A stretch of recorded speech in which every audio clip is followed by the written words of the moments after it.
کو اسٹائل بتانا چاہتی ہوں کہ ایک شخص کو میں دلیل سمجھاؤں گی، لیکن ایک شخص کہے گا نہیں تم یہ میرے طریقے کو ختم کر دو، تو میں کہوں گی میں دلیل پر چل رہی ہوں، رک تو میں سکتی ہی نہیں۔ ہمیں آج جواب ملا نا کہ میں اپنے رب کی طرف سے دلیل پر ہوں، اس لیے مجھے روکنے کی کوشش مت کرنا۔ اور ویسے بھی کئی لوگوں کے نزدیک یہ مشہور ہے کہ عورت ہوتی بھی بڑی ٹیڑھی ہے، ٹوٹ جائے گی لیکن سیدھی نہیں ہوگی، تو یہ تم دیکھ لو کہ دلیل پر ہے تو ہم نے اس دلیل کو ختم نہیں کرنا، ٹھیک ہے نا۔ ادھر آپ کو دوسرا جواب دنیا کو دینے کے لیے کیا ملا کہ اگر کوئی آپ کو کہتا ہے تم لوگ جھوٹے ہو، تم لوگ منکر ہو، تو آپ کو ٹھیک ہے نا، میرا جرم مجھ پر۔ جواب آپ کو اللہ تعالیٰ دینا سکھاتے ہیں کہ لوگوں کے آگے حق پر سرنڈر ہونے کی کوئی ضرورت نہیں، پہلے تو انہیں سمجھانے کی کوشش کرو، لیکن اگر کوئی آپ کو کہے کہ نہیں تم جھوٹی ہو، تم غلط ہو، تم لوگ گستاخ ہو، تو کہنا ٹھیک ہے نا، میرا جرم مجھ پر، مجھے میرے حال پر چھوڑ دو، بس مجھ پر میرا جرم، میں بری ہوں جو تم جرم کر رہے ہو۔ سمجھ آئی؟ آگے آ رہا ہے، اور وہی کی ہم نے نوح کی طرف یہ کہ اب وہ نہیں ایمان لائیں گے تیری قوم سے سوائے جس پر جو یقیناً ایمان لا چکا، بس نہ آپ غم کیجئے جو یہ کر رہے ہیں۔ اس کا آیت میں آپ کیا سمجھ لو گی، کسی کو کیا سمجھاؤ گی کہ یقیناً جو ایمان لے آیا وہ لے آیا، اس کا مطلب ٹائم پیریڈ اینڈ ہوا۔ اس لیے میں اور آپ چاہتے ہیں کہ ہم وہ لمٹ سے پہلے ہی اللہ کے ہو جائیں، ٹھیک ہے۔ تو اللہ نے ایک لمٹ سب کی رکھی ہوئی ہے۔ پھر کیا ہوا، اب اللہ نے جب یہ کہہ دیا، پھر اللہ ہی نے حکم دیا کہ اچھا آپ کشتی بنائیے ہماری آنکھوں کے سامنے، یعنی اللہ نے نہیں بنا کے دی۔ یہ بھی پوائنٹ یاد رکھیں، بچنے کا سبب نبی نے اختیار کیا، لیکن اتنے بڑے پانی سے کوئی مین میڈ کشتی بچتی نہیں ہے، اتنے بڑے طوفان سے تو بڑے بڑے جہاز ڈوب جاتے ہیں۔ پوائنٹ یہ ہے، یہ صرف اللہ کے دیے ہوئے سبب ہے کہ جیسے میں اور آپ اتنا بول سکتے ہیں، بچائے گا کون؟ اللہ، ٹھیک ہے۔ تو اسی طرح انہوں نے کشتی بنا لی، بنانا انسان کو ہے، جیسے کہ رسول اللہ صلی اللہ علیہ وسلم میدان میں اترتے تھے، فتح کہاں سے آتی تھی؟ اللہ کے پاس سے خاص مدد آتی تھی، کیونکہ وہ میدان میں اتر کر انہوں نے اسٹرگل کی، تو ان کی اسٹرگل کو اللہ تعالیٰ رنگ دے دیتے تھے، برکت دے دیتے تھے۔ انہوں نے کشتی بنائی، ہماری آنکھوں کے سامنے بنائیے، وہی کی ہم نے کہ مت خطاب کیجئے گا ظلموں لوگوں سے، حق مارنے والوں سے، بے شک یہ سب غرق ہوں گے۔ اور بنانے لگے وہ کشتی، جب کبھی بھی گزر رہے تھے اس کشتی سے کوئی ملاؤ اس کی قوم سے ہنستے تھے اس کشتی کو دیکھ کر، ظاہری بات ہے ہنسنے کی چیز تھی کہ اچھا یہ کشتی تجھے بچا لے گی، کیونکہ اگر ہم یہ سوچیں کہ وہ کہتے تھے کہ اب تم لوگ سب عذاب میں مرو گے، اتنا مشکل ہوگا، تو لوگ ہنسیں گے نا کہ ہم سب مریں گے تو اتنی سی کشتی میں بچ جائے گا۔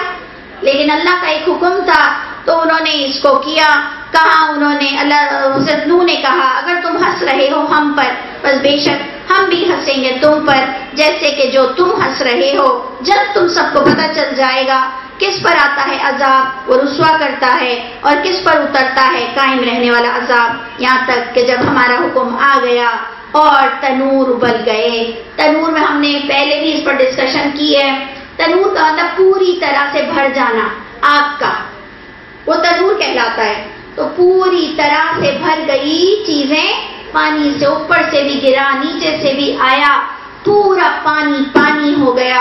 تو جب ابلنے لگا، ابلنے کا مطلب ایک باؤنڈری سے چیز آؤٹ ہو جائے، اپنے لیول کو وہ کراس کر لے، ہم نے کہا کہ سوار ہو جائیے اس میں۔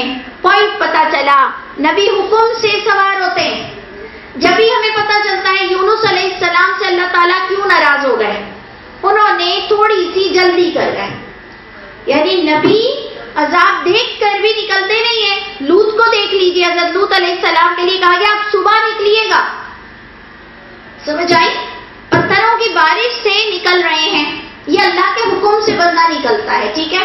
تو ادھر آیا کہ ٹھیک ہے، جب آ گیا ہمارا حکم، تنور ابلنے لگا، ہم نے کہا سوار ہو جائیے اس میں ہر جوڑے کے ساتھ، ان لوگوں کے اور اپنے اہل کے، سوائے جس پر سبقت لے گئی ہے، پہلے سے ٹھہر چکی ہے بات، اور جو بھی ایمان لایا وہ بھی اس میں سوار ہو جائے، جبکہ نہیں ایمان لائے تھے اس نوح کے ساتھ مگر چند لوگ ایمان لائے تھے۔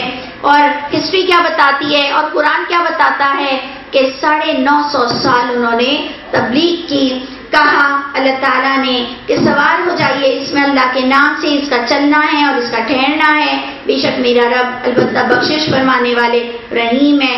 اور وہ کشتی چلنے لگی ان لوگوں کو لے کر موجوں میں مانند پہاڑوں کے، اور پکارا نوح نے اپنے بیٹے کو، اور جب کہ وہ تھا کنارے پر کہ اے میرے بیٹے سوار ہو جائیے ہمارے ساتھ، مت ہو جائیے کفر کرنے والے لوگوں کے ساتھ۔ اس نے کہا کہ میں پناہ لے لوں گا پہاڑ کی طرف، وہ بچا لے گا مجھ کو پانی سے۔ حضرت نوح نے کہا کہ نہیں کوئی بچنے والا آج کے دن اللہ کے حکم سے سوائے جس پر رب رحم فرما لے۔ اور اسی درمیان حائل ہو گئی موج اور وہ بیٹا ہو گیا غرق ہونے والوں میں سے۔ اس کی انشاءاللہ ڈیٹیل آپ کو نیکسٹ کلاس میں ملے گی کہ ایک بیٹا باپ کے ساتھ سدھرا کیوں نہیں۔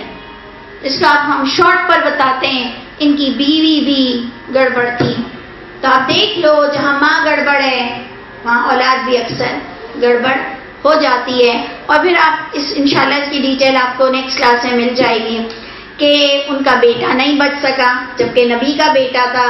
کیوں؟ کیونکہ قرآن کہتا ہے کہ اس کے عمل صالح نہیں تھے۔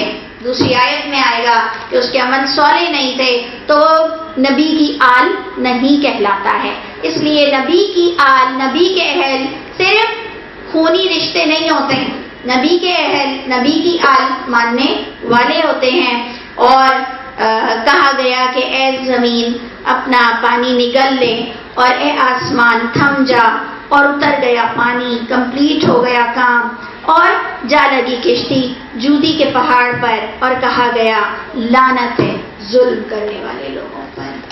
یعنی اتنا بڑا سانحہ، لوگ کہتے ہیں عذاب آئے، لیکن اللہ تعالیٰ ایک ٹائم پیریڈ کے بعد اس کو لاتے ہیں جس کا صرف اللہ ہی کو پتا ہے۔ سبحان ربک رب العزت عما یصفون وسلام علی المرسلین والحمد للہ۔